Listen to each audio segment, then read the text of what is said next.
And the premise of our country was a break from an old world idea, which emphasized what you were born into, who your family was, what class you were in, what race you are, what religion you are, what your nationality is. And that would bind you, that would bind your future, that would bind where you're going and what you can do and what you cannot do.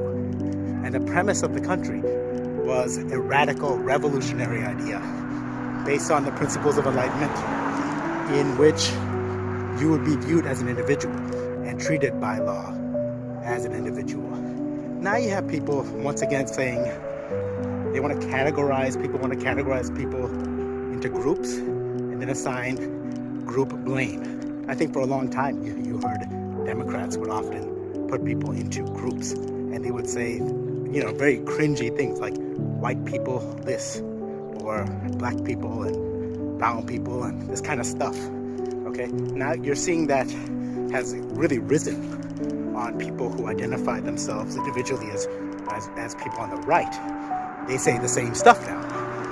When someone murdered Charlie Kirk, in cold blood, the first thing people did was try to figure out what group they were in, so they can assign a group blame, right? An individual murdered Charlie Kirk. There were people who wanted to say, oh, it was another right-wing faction in the beginning. And then there were people who would say, oh, it's the leftists. They did this. And something has to be done about them.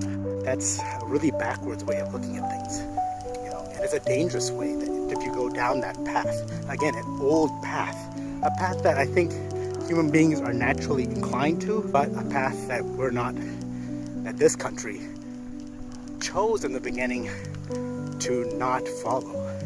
And, we've deviated from that many times. We gathered up people with Japanese heritage during a war, deprived them of their property and their rights, and shipped them off to camps. And the people allowed it, right? And that can happen again. I think people don't realize. We haven't changed. Our minds are the same as the people who allowed that to occur. And we can be brought to do similar things. And you should really stand up for the baseline concept of the country, the entire premise of the country. And you need to reject the current move towards an old world ideology. It's a work in progress to reach that ideal. And every generation has to keep it going and keep it upheld and not fall back into tribalism and things like that.